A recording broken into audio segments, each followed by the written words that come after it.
हम लोगों ने लास्ट क्लास में सेंटर ऑफ मास कैलकुलेट किए थे अलग अलग बॉडीज के। मैंने आप लोगों को बताया था अगर आपका मास डिस्ट्रीब्यूशन यूनिफॉर्म है और सिमेट्रिक है तो बेटा उसका सेंटर ऑफ मास, उसका जो ज्योमेट्रिकल सेंटर है वही होगा। एग्जाम्पल के तौर पर मोबाइल अगर सिमेट्रिक मास डिस्ट्रीब्यूशन है तो इसके सेंटर पर ही होगा। ठीक, फिर हमने देखा कि अगर सिमेट्री ना हो, थोड़ी बहुत चीज़ें बदल जाए, जैसे कि मैंने कहा भाई रिंग है, ठीक, एग्जाम्पल के तौर पर मैं रिंग ले लो, this is something like ring, circular हिस्सा है रिंग, तो इसका सेंटर कहाँ होगा सर? यही होगा, यही होगा इसका होल जो है जहाँ पर इसका सेंटर यही होगा। इसको अगर मैं डिस्क की तरह ट्रीट करूँ तो इसका सेंटर ऑफ मास, अगर ये यूनिफॉर्म मास डिस्ट्रीब्यूशन तो सर सेंटर ही होगा, इसका सेंटर ऑफ मास इसका ज्योमेट्रिकल सेंटर ही होगा। ये बात है हमें बहुत बढ़िया समझ में आ गई थी। लेकिन हमने कहा कि सर पूरी रिंग का तो सेंटर ऑफ मास उसका सेंटर है, लेकिन अगर रिंग आधी हो, बात सही है, डिस्क अगर आधी हो तब, है ना, रिंग आधी हो, इसको यहाँ से कट कर दूं और ऊपर वाला हिस्सा सोचूं तो तब उसका सेंटर मास को थोड़ा सा ऊपर की तरफ कहाँ लाई करेगा वो आपको पता होना चाहिए सर। लेकिन हम पढ़ क्यों रहे हैं बेटा? इनकी जरूरत पड़ेगी आपको आगे, ठीक है। ठीक है बेटा। इसी तरह से अगर मैं इस डिस्क को कट कर दूं ऐसे तो बेटा उसका सेंटर मास होगा, वो हमें जरूरत पड़ेगी। हमने 3 सेंटर मास कैलकुलेट किए थे लास्ट क्लास में। आपका काम क्या करना है, आपको अपने एंड पर तीनों के सेंटर ऑफ मास लिख के देगी। किसका? सेमी सर्कुलर रिंग का, सेमी सर्कुलर डिस्क का, और हमने देखा था बेटा होलो हेमिस्फीयर का। तीनों का अपनी रफ नोटबुक में बिना देखे लिख कर देखो इनको, आप सही लिख पा रहे हो कि गलत लिख पा रहे हो, लिखो फटाफट से। हाँ सर, चलिए क्लास करते हैं आज की स्टार्ट। तो मेरे ख्याल से आप सबने अपने अपने आंसर लिख के देख लिए हैं। हमने कई सारी शेप बनाई थी बेटा। एक हमने सेमी सर्कुलर रिंग जिसका मास हमने मानता एम, रेडियस मानी थी आर। तो बेटा इसका सेंटर ऑफ मास आया था बेटा 2r/पाई पर। ये आया था कहाँ से? इसके सेंटर से। यहाँ से अगर देखो तो ऊपर की तरफ इतनी दूरी पर। हाँ सर सही बात है, पहला। दूसरा, अगर इसकी जगह डिस्क होती है, डिस्क होती तो कितना आया था बेटा? हाँ जी, कोई मुझे लिख कर बताएगा बेटा कितना आया था लास्ट क्लास में? बताओ जरा फटाफट से, कितना आंसर आया था हम लोगों का? है कोई? डिस्क के लिए कितना आया था? एनीवन? 4r/3 4r/3 पाई। 4r/3 पाई। हाँ जी बिल्कुल सही है बेटा, हमारा आंसर आया था 4r/3 पाई। ठीक है, हम उम्मीद कर रहा हूँ आप सबने इनको डेराइव करके देखा होगा। इसके बाद हमने देखा था अगर कोई बाउल हो, कटोरी हो, उल्टा कटोरा, ऐसा कुछ। हाँ सर ऐसा कुछ दिखाई पड़ेगा। ये होलो है बेटा, खोखला है अंदर से। ठीक है, होलो खोखला है। ठीक है, इसका सेंटर ऑफ मास कहाँ पर आया था? ये तो सर बड़ा आसान था, कितना था? r/2। ठीक है, हाँ जी r/2 पर था। ठीक, डेरिवेशन कैसे कैसे आए थे वो इंपॉर्टेंट है बेटा आप लोगों के लिए।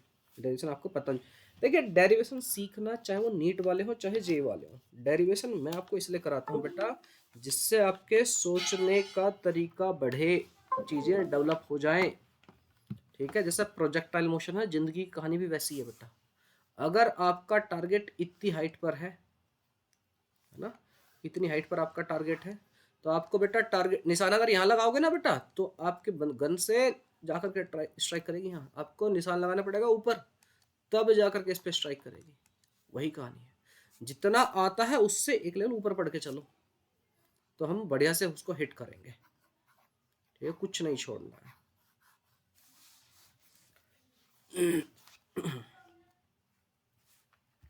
चलिए बालक, अब जरा सेंटर ऑफ मास देखो, हमने तीन चीजों का सेंटर ऑफ मास कैलकुलेट कर लिए थे। आ जाते हैं बेटा सेंटर ऑफ मास, नेक्स्ट आगे तरफ बढ़ते हैं।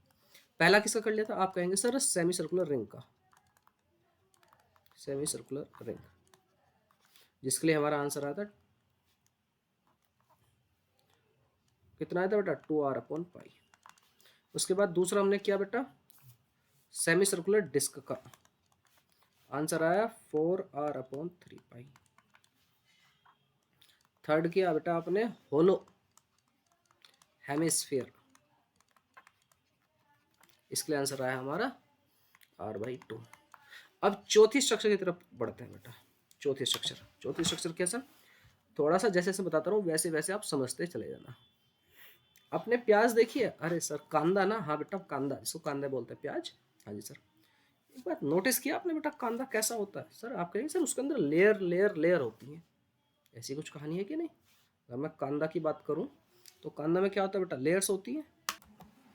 देखो बेटा, आपका जो प्याज या जिसको हम कांदा बोलते हैं वो कुछ ऐसी होती है। Let me show you the diagram. देखो बेटा,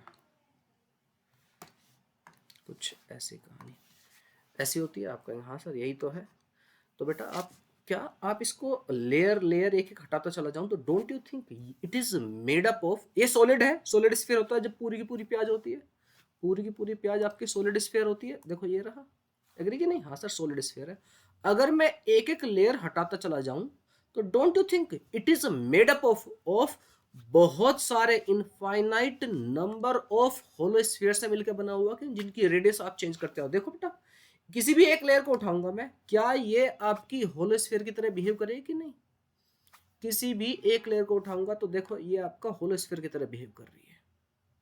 ठीक है, it is behaving like a hollow sphere. ठीक है बालक? हाँ जी सर, होलो स्फीयर की तरह बिहेव कर रही है। तो मैं होलो स्फीयर की हेल्प से अपना सॉलिड स्फीयर को रिप्रेजेंट कर सकता हूं। अच्छा, तो हम उसका डेरिवेशन इधर से उधर लेके आने वाले हैं? हाँ जी बेटा, इधर से उधर उसको हम डेरिवेशन लेके आने वाले हैं। आइए करते हैं। ठीक है, हेडिंग लगा लीजिए बेटा, हेडिंग लगा लीजिए। Centre of mass of uniform solid hemisphere. ठीक है, सॉलिड हेमिस्फीयर है। ठीक है बेटा, मैंने प्याज को आधा काटा और यहाँ पर रख दिया, ऐसा ऐसा इमेजिन कर लो। कुछ ऐसी कहानी। ये रहा हेमिस्फीयर, इसको बना देता हूँ बेटा।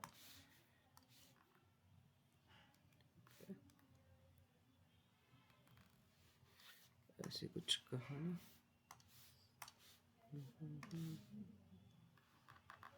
Something like that. ऐसे हो जाएगा बेटा हेमिस्फीयर। हाँ जी सर। कटोरा है उल्टा, या तरबूज कहते हो बेटा, तरबूज को आधा हिस्सा काट ले, इस बार सॉलिड है बेटा, होलो नहीं है। आप कहेंगे हाँ समझ गए सर। अब जो मैं बातें बताऊं बहुत ही ध्यान से समझते चले जाना। ठीक है, छोटी छोटी चीजें मैं आपको रिपीट कर चुका हूँ, 12th में फिर से आएंगी। इलेक्ट्रोस्टैटिक वगैरह चैप्टर पढ़ोगे फिर से आएंगी, मैग्नेटिक फील्ड पढ़ोगे फिर से आएंगी चीजें, यही परेशान करेंगे। अगर अभी नहीं समझी तो फिर दिक्कत होगी। ठीक है सर। देखो बेटा, अब मैं क्या करने वाला हूँ, इसका कहीं सेंटर बेटा यहाँ पर, और ये इसकी रेडियस आर है। हेमिस्फीयर है हाँ जी, इसका मास एम और रेडियस में आर मान के चल रहा हूँ। मुझे ढूंढना है इसका सेंटर ऑफ मास कहाँ होगा। मैं फिर से जैसे पिछले क्वेश्चन में कर रहा था बेटा, एक्स एक्सिस वाई एक्सिस वगैरह इंडिकेट कर लेता हूँ मैं। ये लीजिए, इकड़े हमारी एक्सिस मान लो, इधर की तरफ वाई एक्सिस मान लो। तो सेंटर ऑफ मास कहाँ होने वाला? आप कहेंगे सर लेफ्ट और राइट में तो सिमेट्री है ही, ये एक्स इधर की तरफ वाई, तो सेंटर ऑफ मास होने तो वाला है बिल्कुल वाई एक्सिस के ऊपर। जितना हिस्सा लेफ्ट एक्स में है उतना हिस्सा राइट एक्स में। ये बात समझ में आई बेटा? जितना हिस्सा इधर है उतना हिस्सा इधर भी है। तो हमारा सेंटर ऑफ मास जो होने वाला है वो होने वाला तो कहाँ पर है? पक्की बात है वाई एक्सिस पर होगा, एक्स एक्सिस पर तो नहीं होगा। ये बात समझ में आई पहली बात? हाँ जी सर। आ जाइए वाई। अच्छा, वाई पर सेंटर ऑफ मास कैसे कैलकुलेट निकाल करते थे? आप कहेंगे सर मुझे याद है, छोटू सा मास लेते थे, उसकी पोजीशन वाई पर डिवाइड बाई, आप कहेंगे इंटीग्रेशन ऑफ डीएम। और डीएम का इंटीग्रेशन सर हर बार एम ही आ जाता था, इसको आप चाहो तो डायरेक्ट ही 1/m कर लो, बस ये वाला हिस्सा बचेगा डीएम इंटू वाई।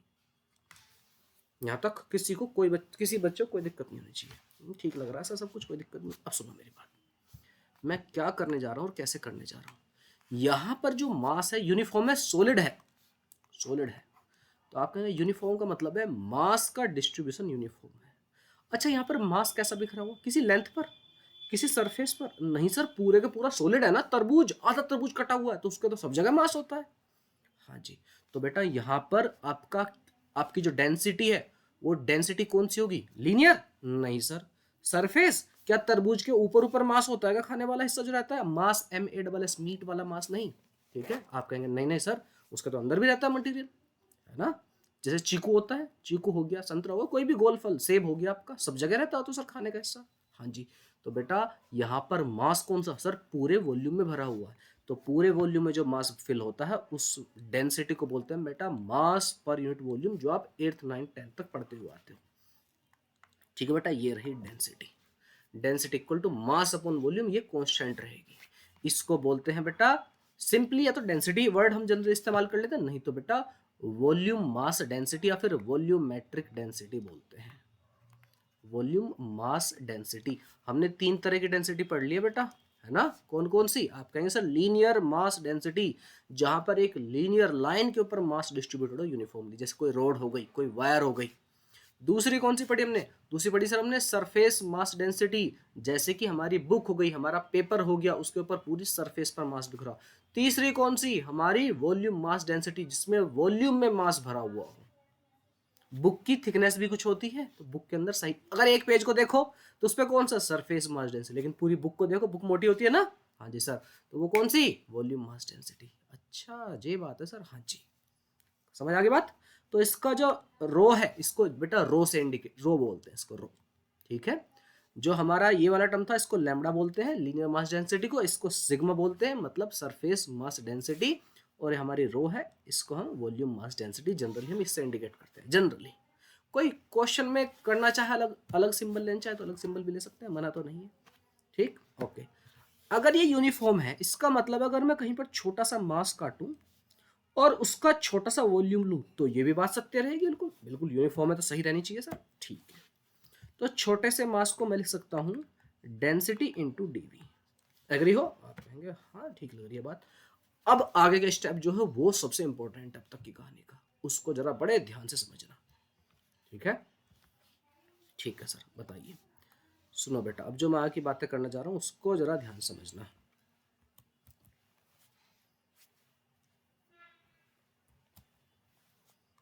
देखो बेटा, मैंने क्या किया ना बेटा, एक ना ऐसे ही यहाँ पर एक सरफेस कट की, सरफेस कट की सर समझे नहीं, बताता हूँ बेटा।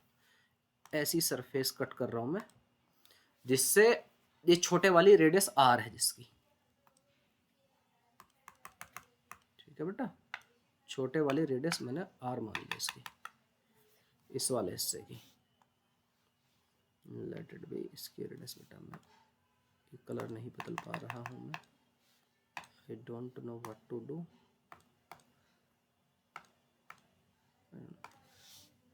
चलिए कोई बात नहीं, इसी के ऊपर ड्रॉ कर लेंगे। देखो एक ना, मैं अब यूं बताइए, ये जो आपका पूरा स्फीयर है सॉलिड स्फीयर, जैसे प्याज का सोचूं मैं, प्याज जो है लेयर बाय लेयर लेयर बहुत सारे आपके होलो हेमिस्फीयर से मिलकर बन रही है कि नहीं, खोखले। आप सोचो ना बेटा, जैसे ऐसे समझो बेटा, एक छोटी सी कटोरी, बहुत ही छोटी, जिसकी radius almost zero, almost zero है, मैं यहां पर रख लूं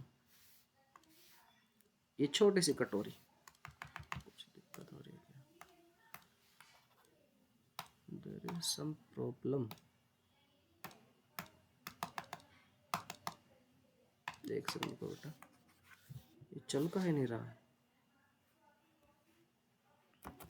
हाँ जी सुनिए, मैं कह रहा हूँ बेटा, मैंने ना क्या किया, मैंने ये बता रहा हूँ, जैसे प्याज है, प्याज कैसी होती है, सॉलिड, सॉलिड स्फीयर कैसी, लेकिन उसकी लेयर कैसी है, आप कहेंगे बहुत सारी होलो, होलो स्फीयर से मिलकर बना हुआ, ऐसी हेमिस्फीयर की कहानी। प्याज की एक एक लेयर छीलते चल जाओ तो होलो, होलो ही तो, खोखले ही तो मिलते हैं वो, आप कहेंगे हाँ जी सर सॉलिड तो कुछ नहीं मिलता, लेकिन अगर बहुत सारी लेयर के ऊपर लेयर लेयर रखता चल जाऊँ तो क्या मिल जाता है, मैं सॉलिड मिल जाता है। भाई आप सोचो, एक छोटी सी, बहुत ही छोटी सी कटोरी, इसके ऊपर एक और कटोरी, एक और कटोरी, एक और कटोरी, सॉलिड स्फीयर बनता आ रहा है कि सॉलिड हेमिस्फीयर, आप कहेंगे हाँ, लेकिन सारी की सारी कटोरी, कटोरी समझते हो ना, बाउल, वो कैसा है सर, सारे सारे होलो है। तो मैंने वही काम किया, मैंने ना बेटा कुछ दूरी पर, सेंटर से कुछ दूरी पर एक होलो हेमिस्फीयर कट किया, सेंटर से कुछ दूरी पर होलो हेमिस्फीयर कट किया, जिसकी रेडियस मैंने मान ली बेटा स्मॉल आर। आप कहेंगे ठीक है, अब मैं उसी का छोटा सा वॉल्यूम लेने वाला हूं। सर इसका वॉल्यूम कैसे लेंगे, अब थोड़ा सा दिमाग लगा के सोचना। जैसे फुटबॉल होती है, आप कहेंगे हाँ फुटबॉल होती है सर, मुझे फुटबॉल का वॉल्यूम नहीं चाहिए, फुटबॉल को पहले आधा काट दो, हाँ जी सर काट दी, फुटबॉल इमेजिन कर पा रहे हो, आधी कट गई, हाँ सर कट गई।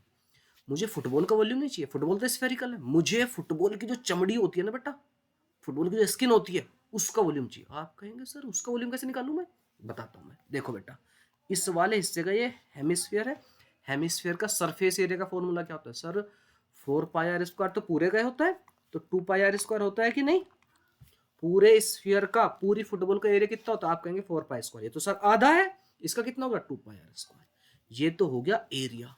अगर मैं इसकी मल्टीप्लाई कर दूं, छोटी सी इसकी थिकनेस जो है सर, थिकनेस इसकी कहां पर है बेटा, ये जो थिकनेस है ये वाली, मैं इसको जूम करके आपको डायग्राम को बड़ा करके दिखा देता हूं, मैं किस थिकनेस की बात कर रहा हूं। ठीक, ये थिकनेस देखो मैंने ब्लैक कलर से जो मार्क किया है, देख पा रहे हो आप लोग, मैं कह रहा हूं दिस इज द थिकनेस, ये रही थिकनेस, ये तो ये थिकनेस कितनी रहेगी सर? बेटा आप सोचो कितनी रहेगी। अगर यहाँ तक रेडियस आर है, इस छोटी थिकनेस को मैं डी आर मान लूँ, आप कहेंगे हाँ। तो सर आप वॉल्यूम कैसे निकालोगे? बेटा किसी भी चीज का आप देखो ना, दुनिया की सारी चीजों का जो वॉल्यूम होता है ना बेटा, वो एरिया इंटू हाइट या लेंथ कुछ ही बोल दीजिए वो होता है। सर नहीं, हम नहीं मानते, हमें कोई एग्जांपल देकर दिखा देता हूँ बेटा। एक बात बताओ, सिलेंडर का वॉल्यूम का फॉर्मूला याद है सबको? आप कहेंगे हाँ। आप चीख चीख के बोल रहे होंगे sir pi r square h, pi r square. आपके घर वाले भी घबरा गए होंगे, पता नहीं क्या हुआ इनको। बेटा इसकी रेडियस आर, इसकी हाइट एच, तो वॉल्यूम का फॉर्मूला क्या होता है? आप कहेंगे sir pi r square h होता है। 8th क्लास में खूब क्वेश्चन किया। अच्छा, मैं अगर कहूँ कि ये भी बेटा एरिया इंटू हाइट लिखा हुआ है, सर कैसे? बेटा सोच जरा इधर से, इसका एरिया जो आपका बेस है इसका, ये सर्कल है कि नहीं? आप कहेंगे हाँ। सरफेस का एरिया का फॉर्मूला क्या? Sir pi r square h into height, देखना ये फॉर्मूला कि नहीं? अरे सर हाँ सही बात है, तो एग्री की नहीं? बिल्कुल सर ऐसे ही होते हैं बेटा, सारे फॉर्मूले ऐसे बनते हैं। वॉल्यूम के एरिया मल्टीप्लाई बाय उसकी लेंथ या हाइट, जो भी आप बोलते हैं, ठीक है बेटा, वहीं से हमारे फॉर्मूले बनते हैं। समझ आ गई बात? आप कहेंगे बात समझ में आ गई है हमें। आ जाइए जरा, अब जरा थोड़ा सा आगे तरफ बढ़ते हैं। तो मुझे यहाँ पर ना बेटा, ये जो आपका स्फीयर है, हेमिस्फीयर, होलो वाला जो है, जो रेड कलर का ये होलो खोखला है, इसका मुझे वॉल्यूम लेना है। समझ में आ गई? फुटबॉल का नहीं, फुटबॉल की चमड़ी जो, उसका वॉल्यूम लेना है। तो मैंने उसका सरफेस एरिया ले लिया, मल्टीप्लाई बाय उसकी थिकनेस। थिकनेस कितनी? D R. मैं डी आर से ही मल्टीप्लाई करने वाला हूँ। सुनो, तो बेटा हम जो यहाँ पर वॉल्यूम लेने वाले हैं, वॉल्यूम किसका लेने वाले हैं? ये जो आपकी, जैसे आपने प्याज को छीलते चले, प्याज की जो एक लेयर है ना, उसका वॉल्यूम लेने वाला हूँ। तो उस लेयर का वॉल्यूम कितना होगा? उसका सरफेस एरिया मल्टीप्लाई बाय उसकी थिकनेस। तो यहाँ पर जो मैंने हेमिस्फीयर लिया है, ठीक है बेटा, यहाँ पर जो हेमिस्फीयर लिया है मैंने, वो जो आपका छोटा सा वॉल्यूम मैं लेने वाला हूँ, छोटा सा वॉल्यूम, ये आपका मैंने रो लिखा था इसके बराबर। हाँ जी सर। तो बेटा मैं इसको लिखने वाला हूँ, यहाँ से हमने लिखा था कि सर आपका जो छोटा सा मास हो जाएगा, it will be equal to rho d V. ठीक, ये छोटा सा वॉल्यूम किसका? आप कहेंगे छोटा सा वॉल्यूम आपके जो आपने होलो हेमिस्फीयर, खोखला हेमिस्फीयर जो आपने सोचा है, उसका वॉल्यूम। उसका भी वॉल्यूम किसका? उसकी चमड़ी का वॉल्यूम। जैसे फुटबॉल का वॉल्यूम 4 पाई आर स्क्वायर होता है, लेकिन मुझे फुटबॉल का 4/3 पाई आर क्यूब होता है। मुझे फुटबॉल के वॉल्यूम में इंटरेस्ट नहीं है, ठीक है, मुझे उसकी चमड़ी का कितना वॉल्यूम है उसमें इंटरेस्ट है। उसकी स्किन की थिकनेस, उसका एरिया मल्टीप्लाई में उसकी थिकनेस, स्किन की थिकनेस कितनी है। ठीक, तो बेटा छोटा सा वॉल्यूम कितना आ जाएगा? जैसे रेड वाले का आप कहेंगे इसका सरफेस एरिया तो 2 पाई आर स्क्वायर है, और इसकी थिकनेस कितनी? D R. ये आ गया छोटा सा वॉल्यूम, तो ये आ गया छोटा सा मास। अगर आप सोचिए, बताइए, ये बात समझ में आ गई होगी। पहले मैं इसको कर देता हूँ, उसका जो भी डाउट हो फिर पूछ लेना। ठीक है, यहाँ तक मेरे ख्याल से आपको बात समझ में आ जानी चाहिए। हाँ ठीक, सुनिए। तो बेटा मैंने वो प्याज वाला एग्जांपल लेकर आपको चीज़ें बता दी हैं कि ऐसे ऐसे कुछ कहानी रहेगी। आ जाइए उस छोटे से वॉल्यूम की बात करते हैं। अब जरा डीएम की जगह रखते हैं, ठीक है, इसी क्वेश्चन में इसको पटकते हैं। ये तो हमें पता है कि y centre of mass sir, नीचे वाला हिस्सा इंटीग्रेशन ऑफ डीएम, ये तो आ जाएगा हमारा बिंदास 1/m, इसको तो बाहर पटक दीजिए। आपका डीएम की जगह रख दूं मैं कितना? रो डीवी। और आपका वाई तो सर ये रहा। इस डीवी की जगह कितना रखूं? छोटे से वॉल्यूम की जगह आप कहेंगे सर इसको रखिए आप। ठीक, आप कहेंगे बिल्कुल सर। ये लीजिए, इस डीवी को हटा देता हूं बेटा मैं, वाई को यहीं पे छोड़ देता हूं। इस छोटे से वॉल्यूम की value 2 pi r square into d r, बराबर। आप कहेंगे हाँ सर अब तो ठीक लग रहा है। आगे बढ़ते हैं। जो जो कांस्टेंट है उनको इंटीग्रेशन के बाहर पटक दिए। रो कांस्टेंट है, हाँ जी। 2 पाई कांस्टेंट है, बिल्कुल सर, बाहर कर दीजिए। एम यहाँ पर रखिए, अंदर इंटीग्रेशन के अंदर बचा वाई बचा, आर स्क्वायर बचा, डी आर बचा। ठीक, बिल्कुल सही सर। मेरा एक छोटा सा क्वेश्चन और, ये जो आप डीएम इंटू वाई करते हैं, डीएम क्या कहते थे सर? छोटा सा मास है, और वाई क्या? उसकी लोकेशन कहां पर है? वाई एक्सिस पर। मैं आपसे ये पूछ रहा हूं बेटा, अगर आपने रेड कलर का हेमिस्फीयर चूज किया है, इसका मास डीएम है, रेड कलर का जो आपने हेमिस्फीयर या आप कह दो प्याज का जो छिलका वाला हिस्सा आपने चुना है, वो जो आपकी लेयर चुनी है, उसका मास डीएम है। अगर उसको एक पॉइंट से रिप्लेस करना तो उसको कहां पर रखोगे? वाई हाइट पर? ना जी ना। कहां रखोगे सर? जितनी उसकी रेडियस है उसकी आधी पर। ओह, ये तो पिछले क्वेश्चन में, पिछले डेरिवेशन में क्या था? हाँ जी बेटा, तो y की वैल्यू कितनी रख लो बेटा, आप कहेंगे सर r/2 प्लेस कर लीजिए।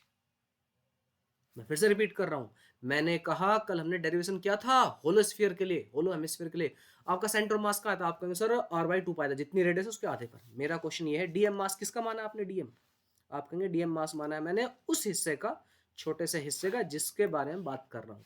और किसका मास, आप कहेंगे होलो हेमिस्फीयर का। मैं कह रहा हूं इस छोटे से हिस्से को अगर तुमको रिप्लेस करना हो एक पॉइंट से, उस पॉइंट को कहां पर रखोगे, आप कहेंगे कल ही डेरिवेशन क्या है, r/2 पर, जितनी रेडियस है उसके आधे पर। तो इस y के लिए r/2 प्लेस कर दूं। हाँ सर, बात तो आपकी बिल्कुल जायज है। चलिए लिखते हैं रो इंटू 2π/m, y की जगह कितना बेटा, आप कहेंगे sir r/2 multiply by r² dr। कहां से कहां तक इंटीग्रेट करो, 0 से लेके कैपिटल R तक इंटीग्रेट कीजिए। आप कहेंगे सर 2 तो बाहर आ जाएगा, 2 से 2 को कैंसिल भी कर सकते हैं, बिल्कुल इस 2 से इस 2 कैंसिल कर दीजिए, अंदर हो जाएगा बेटा r³ r³ का इंटीग्रेशन कितना होता है, आप कहेंगे r³ का इंटीग्रेशन एक पावर बढ़ जाती है सर इंटीग्रेशन में, तो बिल्कुल बेटा, तो इंटीग्रेशन में अगर एक पावर बढ़ जाती है तो कितना हो जाएगा, r⁴ 4/4 हो जाएगा। ठीक है बेटा, इसका इंटीग्रेशन कर देते हैं, इंटीग्रेशन आ जाएगा बेटा 0 से लेके r तक, आप कहेंगे रो π/m r³ तो अंदर ही हो गया यहाँ पर, इसकी पावर 4, r⁴/4 हो जाएगा, बरोबर, हाँ जी सर। और इंटीग्रेशन 0 से लेकर कैपिटल R तक, रो π/m, कैपिटल R रखोगे r⁴ आ जाएगा, माइनस 0 की पावर 4 0 ही होता है, डिवाइड बाई 4। एग्री, आप कहेंगे हाँ जी सर। अच्छा रो क्या था, आप कहेंगे सर मास अपॉन वॉल्यूम था, मास अपॉन वॉल्यूम, वॉल्यूम ठीक है, इंटू π/m इंटू r⁴/4। इस m से m को मार दो। अच्छा ये वॉल्यूम किसका था सर, पूरे का, किसका पूरे का, हेमिस्फीयर का, सॉलिड होलो, सर सॉलिड का टोटल वॉल्यूम तो सॉलिड ही था ना वो, हाँ जी सर। सॉलिड का वॉल्यूम कितना होता है, आप कहेंगे सर पूरे का तो होता है 4/3πr³, आधे कितना हो जाएगा 2/3, रख दीजिए इस वॉल्यूम की वैल्यू, πr⁴/4, वॉल्यूम की जगह 4/3, 3 चला गया ऊपर, πr³, ठीक है बेटा, r³ से मारा गया, ऊपर आ गया कितना बेटा 3, पाई से पाई मारा गया 3r/16, 3r/16 है ना। एक बार कैलकुलेशन चेक कर लेता हूँ बेटा मैं, इसमें हल्का सा एरर हो गया, हमने ना स्फीयर जो है, स्फीयर का यहाँ पर जो वॉल्यूम है वो 4/3 ले लिया, इसका आधा होता है 1/2 से, तो मल्टी है ना, इसका आधा, ये लो 1/2, 2 पर चला जाएगा, ये लो बेटा 2 से कैंसिल हो जाएगा, 8 आ जाएगा, तो 3r/8। तो यहाँ पर रहेगा सर, हमें ध्यान रखना, हाँ जी बेटा बिल्कुल ध्यान में रखना है सर, बहुत सारे डिफिकल्ट नहीं बेटा, बहुत सारी नहीं है, 5-6 तो है, ठीक है, 4 हमारे हो गए हैं, 2 और बाकी, ऐसे मान लो, बाकी तो कोई डिफिकल्ट नहीं है, इसको फटाफट से नोट डाउन कर लीजिए। तो हमारी 4 स्ट्रक्चर हो चुके हैं। अब सबके फॉर्मूले भी आप ना, जैसे मैं बार बार लिखता रहता हूँ ना बेटा कि भाई हमारा रिंग के लिए कितना आया, आप कहेंगे सर 2r/π आया, डिस्क के लिए सेमी सर्कुलर 3r/4, 4r/3π आया, ये आया था है ना। उसके बाद हमारा कितना आया बेटा, कितना आया बेटा r/2, और ये कितना आ गया बेटा 3r/8। इनको आप बार, मैं इनका फंडा भी दूंगा बेटा याद करने का, लेकिन बार बार आप लिखते रहेंगे तो आपको कुछ कुछ याद भी होते रहेंगे, कुछ कुछ चीजें हैं ऐसी जिसको थोड़ी बहुत हमें याद रखनी पड़ेगी, थोड़ी बहुत, उनमें से एक ये थोड़ा सा ध्यान रखना पड़ता है कि ये चीज़ है, बाकी धीरे धीरे आपको समझ में आएगा कि यार सब चीज़ें लिंक है एक दूसरे से। ठीक, आ जाइए नेक्स्ट सेंटर ऑफ मास हम करते हैं बेटा, फिफ्थ आपकी हमारी structure, fifth number centre of mass of cone. अब कोन में बेटा, कोन जो सर पे टोपी पहनते हो वही, हमारा कोन सॉलिड भी हो सकता है, होलो भी हो सकता है। ठीक है, पहले चलिए सॉलिड कोन कर लेते हैं। सॉलिड कोन, आइसक्रीम सॉलिड होती है अगर उसके अंदर फिलिंग हो रखी है। तो कोन को हम बना लेते हैं, कोन कुछ ऐसा।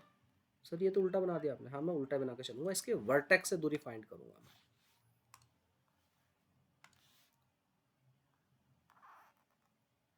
ठीक है, ये आपका सॉलिड कोन ऐसा सा कुछ, ये आपकी आइसक्रीम टाइप कुछ इस तरह की, और इसके वर्टेक्स से दूरी फाइंड करेंगे कि कहाँ कितनी दूरी पर हमारा सेंटर ऑफ मास होगा। ये एक्स एक्सिस, वाई एक्सिस मान लेता हूँ मैं। और ये बात तो आपको पता ही है कि सर इसका centre of mass again y axis पर ही लाई करने वाला है। This is x axis, this is y axis. ठीक है बालक? हाँ जी सर ठीक है बिल्कुल। अगेन सेंटर ऑफ मास इसका y एक्सिस पर लाई करेगा। सॉलिड कौन है जिसकी हाइट h मान लेता हूं, मैं लिख देता हूं height is let be h, mass m मान लीजिए और रेडियस r मान लेते हैं। ठीक है, ये हमें दिया यूनिफॉर्म है बेटा, यूनिफॉर्म सॉलिड। सारी चीजें जितनी ले रहा हूं मैं यूनिफॉर्म लेके चल रहा हूँ। ठीक है, ठीक है। थोड़ा सा इमेजिन करो अब चीजों को, जैसे मैं कहता हूँ वैसे वैसे इमेजिन करो। आप कहेंगे हाँ जी सर। अच्छा एक बात हो बेटा, अगर मैं सॉलिड कोन को मैं सॉलिड आइसक्रीम की फिलिंग हो रखी है, ठीक, हाँ जी सर, अगर मैं बीच में कहीं भी इसमें कट लगाऊं, बीच से इसको कट कर दो ऐसे, ये लो ऐसे बहुत ही पतली पतली सी लेयर, तो मुझे बताओ बेटा अगर मैं इसको ऐसे कट कर देता हूं तो आपको जो लेयर कट के आएगी क्या मिलेगा, मुझे बताना किस शेप में मिलेगी आपको? डिस्क मिलेगा कि नहीं? डिस्क मिलेगा कि नहीं? हाँ जी बेटा। तो ये छोटी छोटी डिस्क है, एक के ऊपर दूसरी तीसरी चौथी डिस्क ऐसे रखते जाना, आपका कौन बनता आ रहा है? ऐसी कुछ कहानी हो रही कि नहीं? पतली पतली डिस्क जिनकी रेडियस शुरुआत से लेकर कैपिटल 0 से लेकर कैपिटल R तक आपकी वेरी करेगी, तो हमारी डिस्क डिस्क डिस्क बनती चल जाएगी। अगर ये हो आप कहेंगे हाँ सर बरोबर। हाँ। चलो तो मैं वही करने वाला हूँ। ये बात मुझे सेंट्रोमास समझ में आ गया सर। सेंट्रोमास जो लाई करने वाला है वो आपका y एक्सिस पर, y एक्सिस के लिए फॉर्मूला है बहुत बार लिख लिया, dm इनटू उसकी y की location divide by integration of dm। नीचे वाला हिस्सा हर बार m ही आ रहा है, 1/m बाहर कर देता हूँ, तो बचेगा बेटा dm इनटू y। अब मुझे मेरी बात समझो, मैं इसको, ये है हमारा सॉलिड कोन, ठीक है, यूनिफॉर्म मास डिस्ट्रीब्यूशन है इसमें, क्योंकि हमने मान के चले बेटा यूनिफॉर्म है, ठीक है बेटा, यूनिफॉर्म ही सारे मैंने केस लिए हैं। तो यूनिफॉर्म मास डिस्ट्रीब्यूशन सर, तो इसका जो मास पर यूनिट वॉल्यूम है वो कांस्टेंट रहेगा। आप कहेंगे हाँ जी सर मास पर यूनिट वॉल्यूम कौन कांस्टेंट रहेगा, तो मास अपॉन इसका वॉल्यूम इक्वल टू क्या होता है सर, मास डेंसिटी ना रो। एग्री? छोटा सा मास लूं डिवाइड बाय छोटू सा वॉल्यूम, आप कहेंगे वो भी ठीक रहेगा बरोबर। आप कहेंगे हाँ ठीक है सर। अच्छा, तो बेटा छोटू सा मास अपॉन छोटू सा वॉल्यूम भी हमारा रो के बराबर रहेगा। अब मेरा क्वेश्चन जरा अगला, पहले तो मुझे बताइए बेटा, ये जो आपने मास अपॉन वॉल्यूम लिखा है, हाँ जी मास तो m मान लिया, वॉल्यूम कौन का, आप कहेंगे कौन का वॉल्यूम सर, याद नहीं आ रहा? अरे याद आ रहा है, 1/3 πr² छुआ करता था, 8th क्लास में पढ़ा था। हाँ सर याद आ गया, 1/3 πr² इंटू h, 1/3 ऑफ आपका सिलेंडर की अगर r और h हो तो उसका 1/3 होता है, will be equal to rho, will be equal to dm upon छोटू सा वॉल्यूम। सर छोटा वॉल्यूम किसका लेना है बेटा? वॉल्यूम लेना है जो डिस्क काटी है ना इसी का ही। ठीक, मान लेता हूं डिस्क आपने किसी हाइट y पर कट की है, ऐसी बहुत सारी डिस्क से मिलकर बना हुआ है, y हाइट पर डिस्क कट की है, जिसकी थिकनेस आप चाहो तो dy मान लो इसको, ये लो जिसकी थिकनेस dy मान ली, बरोबर है? अरे चांगला है कि नहीं? ठीक है, तो dm। अच्छा इसका वॉल्यूम कितना रहेगा? आप कहेंगे सर वॉल्यूम डिस्क का सरफेस एरिया, यहां पर रेडियस मान लो बेटा, ऊपर तो कैपिटल R है, यहां पर रेडियस मान लो बेटा R।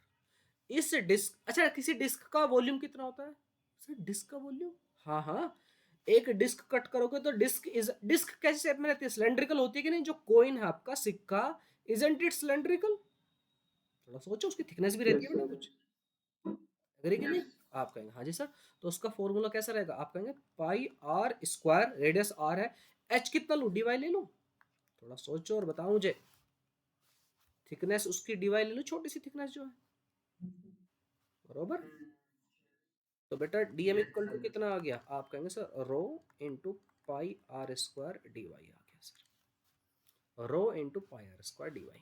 ठीक है सर, फर्स्ट इक्वेशन में पटक दीजिए सर, फर्स्ट में पटक रहे हैं बेटा, 1/m इंटीग्रेशन dm की जगह रो πr² dy। मैंने आपको बहुत बार ये बताया बेटा, हम जब इंटीग्रेट करते हैं ना, सारे टर्म जो वेरिएबल है वो एक ही चीज के टर्म से होने चाहिए। वेरिएबल मतलब, वेरी का मतलब क्या होता है? जो बदल रहा हो, वेरिएबल वर्ड वहीं से आया है। तो इनमें कौन कौन सी चीजें तो बदल रही हैं? आप कहेंगे सर इसमें बदल रही है हमारी y, जैसे जैसे ऊपर की तरफ जाओगे हाइट बदलती चल जाएगी। दूसरा हमारी रेडियस, रेडियस 0 से लेकर कैपिटल आर तक, तो इनको सर किसी भी एक टर्म में कन्वर्ट कीजिए। ठीक है बेटा, किसी भी एक टर्म में कन्वर्ट कीजिए, ऐसे नहीं चलेगा सर। मैंने कहा बिल्कुल मैं एग्री हूँ आपकी बात से। तो किसी भी एक टर्म में कैसे कन्वर्ट कर सकते हो, थोड़ा सोचो और मुझे बताओ। देखो जरा मैं करता हूँ कन्वर्ट। ये जो आर है, स्मॉल आर जो है, अगर यहाँ पर आपका जो कोण है, मान लेता हूँ यहाँ पर एंगल थीटा बन रहा है, ये थीटा तो नहीं बदलने वाला। आप कहेंगे नहीं बदले, इसी की थोड़ी बदलेगा भाई, एक बार कोण डिजाइन कर दिया फिर थोड़ी बदलेगा। आप कहेंगे सही बात है सर। तो जरा इस ट्रायंगल को देखो जिसको मैं मार्क कर रहा हूँ। इस पॉइंट को मैं ओ मान लेता हूँ, इस पॉइंट को मैं लेट इट बी ए, इसको मान लेता हूँ बेटा बी। ट्रायंगल ओ ए बी में, इन ट्रायंगल आपका O A B, tan theta equal to कितना हो जाएगा? आपको टेन थीटा होता है सर परपेंडिकुलर अपॉन बेस, यही होता है पी अपॉन बी। आप कहेंगे जी परपेंडिकुलर कितना, रेडियस आर है कि नहीं, और बेस कितना, आप कहेंगे वाई सर। तो यहां से बेटा r equal to y tan theta लिख सकता हूँ, बरोबर है? आप कहेंगे बरोबर है सर। तो यहां पर आ जाइए बेटा, वन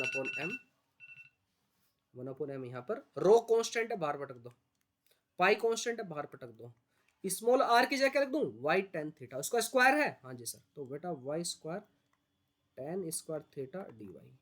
और बेटा ये भी आपको पता है थीटा तो कांस्टेंट है, फिक्स है, थीटा एंगल थोड़ी बदल रहा है कहीं, एंगल नहीं बदलेगा बेटा। आपने एक बार कोण डिजाइन कर लिया है, उसका एंगल थोड़ी बदलोगे आप, ये है जितना एंगल बन रहा है पर वही बनता रहेगा।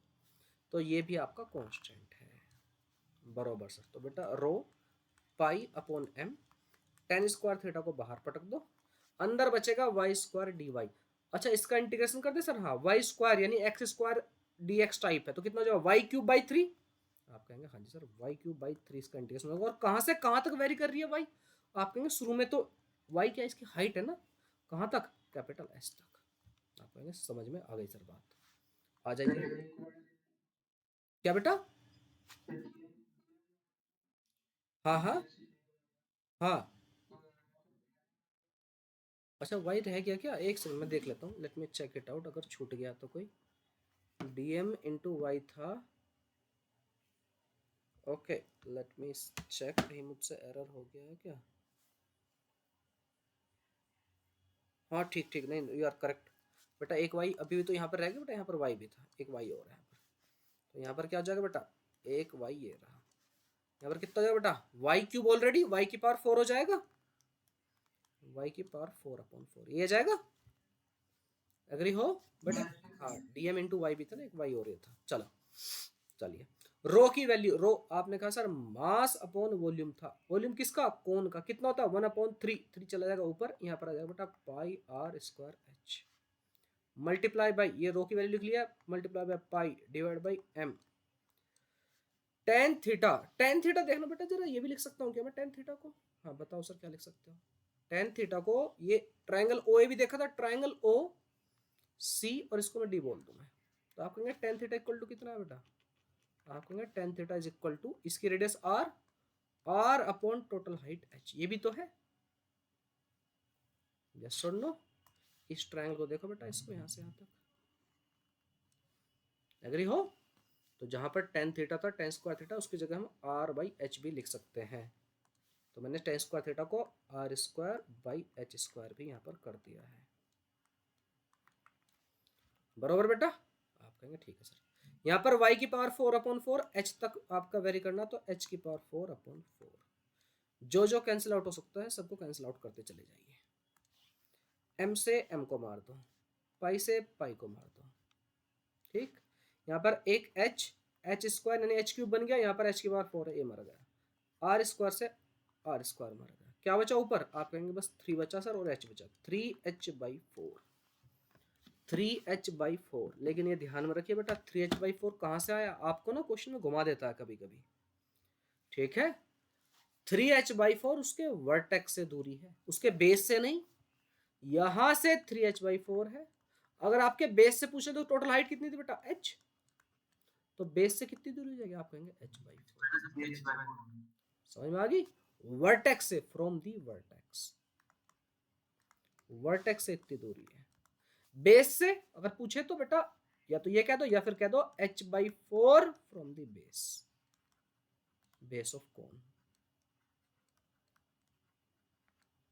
ठीक है? दोनों ध्यान रखना, आपको कभी भी क्वेश्चन में घुमा दिया जाता है। तो बेटा अब हमने 5 स्ट्रक्चर का निकाल लिया है, लास्ट आपका बचता है होलोकॉन, सेंटर ऑफ मास ऑफ होलोकॉन। ठीक है बेटा, जैसे आपकी टोपी होती है, बर्थडे वाली कैप जो होती है ना। हाँ जी सर। आपका जो आंसर आएगा बेटा वो h/3 आने वाला होलोकॉन के लिए। कहाँ से? इसके बेस से। ठीक है, वर्टेक्स से कितना हो जाएगा 2h/3। ठीक है, ये आपका होमवर्क है, ये आपको खुद से करना है। h/3 आएगा। ठीक है बेटा, क्लियर है ना? हाँ जी सर, कर लेंगे इसको h/3।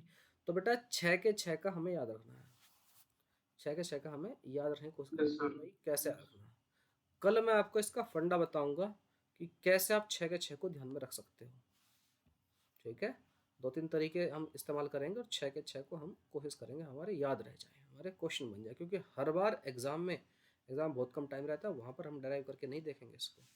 ठीक, इससे आगे की चीज़ें कंपेरेटिवली अब ईजी हो जाएंगी, इससे आगे का जो भी हिस्सा है वो थोड़ा सा आसान हो जाएगा। मैं आपको बताऊंगा कैसे आप लिखो इसको, ठीक, और क्या फंड आप इस्तेमाल कर सकते हो, ये फिर आपके लिए चीज़ें आसान हो जाएंगी। ठीक, मैं होलोगोन के लिए थोड़ा सा आपको हिंट दे सकता हूँ कि भाई आप एक छोटी सी कह सकते हो छोटा सा वॉल्यूम कट करना कोन में, और आप कैलकुलेट कर लेना। सॉरी, छोटा सा हिस्सा कट करना, छोटा सरफेस कट करना यहाँ पर कहीं। ठीक है बेटा, उसको कैलकुलेट करना जैसे हमने बाकी किया है, बिल्कुल वैसे करना। h/3 आंसर आएगा फ्रॉम बेस और 2h/3 फ्रॉम वर्टेक्स। वर्टेक्स आप समझते होंगे, वर्टेक्स का क्या मतलब होता है। ठीक है बेटा, चलिए अभी के लिए इतना ही। इसके बाद जो नेक्स्ट क्लास हम लोग पढ़ने वाले हैं वो कैविटी पढ़ने वाले। कैविटी सर जो दांतों में नहीं बेटा, वो वाली कैविटी की बात नहीं कर रहा मैं, दांतों कैविटी की बात नहीं कर रहा हूँ मैं, कैविटी की बात कर रहा हूँ किसी भी स्ट्रक्चर में अगर कैविटी हो तो उसका सेंटर ऑफ मास कहाँ होगा, वो क्वेश्चन हम लोग लगाएंगे। ठीक है, कैविटी वाले क्वेश्चन बहुत पूछे आते हैं, बहुत ज्यादा पूछे आते हैं, आप पीवाई की उठा के देखिए आपको खूब मिलेंगे कैविटी वाले क्वेश्चन। ठीक है, कोई रैंडम अजीब अजीब से स्ट्रक्चर हो, कोई आपका रेक्टेंगल उसको एक हिस्सा कट कर दें तो सेंटर ऑफ मास कहाँ होगा। मेरी बात समझ रहे हो क्या कैंचल? जैसे सपोज करो आपका कोई स्क्वायर है, ये स्क्वायर था है ना, इसके 4 बराबर बराबर हिस्से थे ऐसा मान लो, और एक हिस्सा मैं गायब कर दूं, ये हिस्सा गायब कर दूं, सेंटर ऑफ मास कहाँ जाएगा? आप कहेंगे सर शायद कहीं यहाँ, लेकिन कहाँ एग्जैक्टली ये तो नहीं पता सर। ये सोचना, एक आपका स्फीयर है, ये आपकी डिस्क भी हो सकती है, it might be sphere, it might be disc. यहाँ पर एक कैविटी हो, सेंटर ऑफ मास अब कहाँ होगा? कैविटी समझते हो, खोखला हिस्सा गायब है वहां से, यहाँ पर भी एक कैविटी हो, अब सेंटर ऑफ मास की लोकेशन का। सर ऐसे क्वेश्चन भी होते हैं? हाँ बेटा बिल्कुल होते हैं, वो आपको करने स्टार्ट कर देने हैं। ठीक है, मतलब मैं कल नेक्स्ट क्लास में करूँगा। आप लोग अपनी शीट जो मैंने आपको प्रोवाइड की है, शीट से क्वेश्चन लगाने स्टार्ट कर दीजिए। ठीक है, जैसे जैसे टॉपिक होते आ रहे हैं वैसे वैसा क्वेश्चन लगा लीजिए। आज के लिए बेटा हम यहीं पर एंड करेंगे। ठीक है, मिलते हैं नेक्स्ट क्लास में। किसी को कुछ पूछना हो तो